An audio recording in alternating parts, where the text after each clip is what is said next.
adik-adik semua, kembali lagi bersama Kak Indah di sini.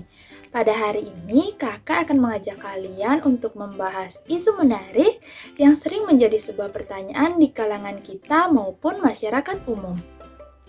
Isu menarik yang akan Kakak bahas pada video kali ini adalah mengenai tentang MSG, monosodium glutamat, atau yang lebih kita kenal dengan sebutan micin. Bagi orang Asia, termasuk Indonesia, keberadaan micin sebagai penyedap rasa memang menjadi yang paling diandalkan dalam berbagai jenis makanan. Meskipun demikian, MSG atau micin ini tidak terlepas dari berbagai kontroversi. Dalam berbagai anggapan, micin disebut sebagai penyebab dari hal buruk.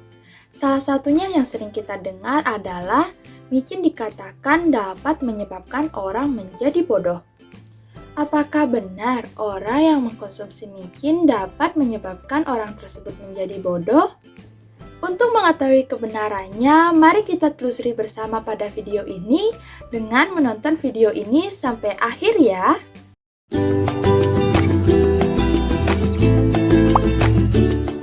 Mendengar istilah micin, sebenarnya kita sedang membahas sebuah produk dari The Tinju Limited Company Hong Kong yang bernama Vetsin.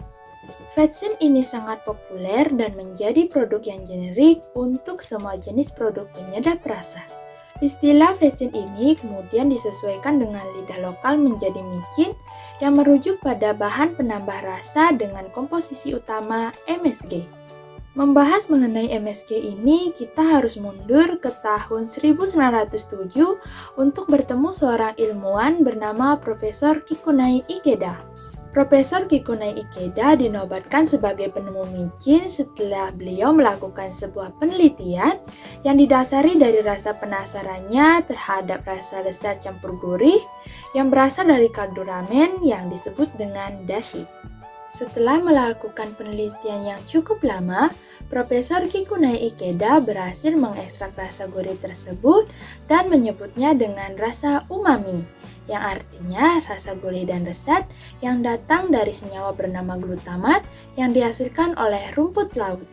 Kemudian, Profesor Kikunai Ikeda melanjutkan penelitiannya untuk mengekstraksi glutamat, lalu mencampurkannya dengan sodium agar memiliki wujud fisik dan mudah menjadi penyedap makanan yang bisa diproduksi secara massal ke berbagai negara.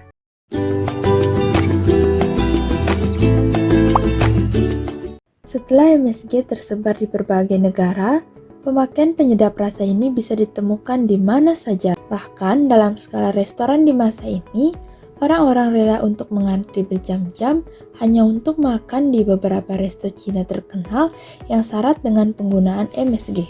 Kepopuleran MSG ini memicu perhatian sekaligus kritik. Salah satu kritik yang paling bersejarah untuk MSG terjadi pada tahun 1968 saat sebuah jurnal dari The New England Journal of Medicine dari Dr. Ho Men Kwok menyebutkan kalau dirinya mengalami beberapa pengalaman buruk setelah mengkonsumsi makanan di restoran Cina seperti rasa kebas pada leher, lemas, hingga jantung berdebar-debar. Fenomena yang dirasakan oleh Dr. Ho ini mulai menyebar dan dikenal sebagai Chinese Restaurant Syndrome. Inilah awal mula kejatuhan MSG di mana MSG ini dianggap sebagai makanan yang beracun oleh masyarakat Amerika sehingga satu generasi Amerika pada saat itu menganggap micin sebagai bahan makanan kotor dan berbahaya.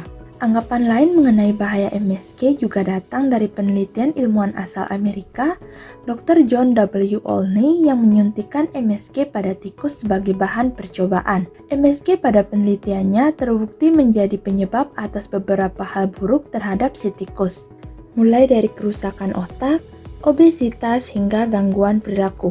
Namun, setelah penelitian tersebut dikaji ulang, terdapat banyak kelemahan yang didapatkan pada penelitian tersebut. Seperti penelitian yang dilakukan oleh Dr. John W. Olney yang menyuntikkan MSG pada tikus di bagian kepala. Setelah ditelusuri kembali, ternyata MSG yang disuntikan pada tikus tersebut memiliki dosis berlebih hingga puluhan gram. Jika kita manusia hanya bisa mengkonsumsi MSG sekitar 2 gram per hari, maka wajar saja jika tikus yang disuntikan puluhan gram MSG memiliki perilaku yang aneh hingga mengalami kerusakan pada otaknya. Apalagi, cara penelitian yang dilakukan oleh Dr. John W. Olney ini juga dianggap salah, karena tidak mungkin ada orang yang mengkonsumsi MSG lewat suntikan di bagian kepala.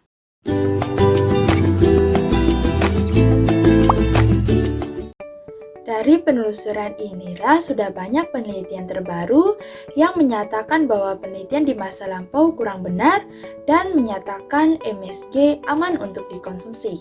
Bahkan menurut Dr. Joe Schwartz, MSG tidak hanya berasal dari micin buatan. Namun, kita juga dapat memperoleh MSG dari berbagai makanan seperti keju parmesan dan buah tomat.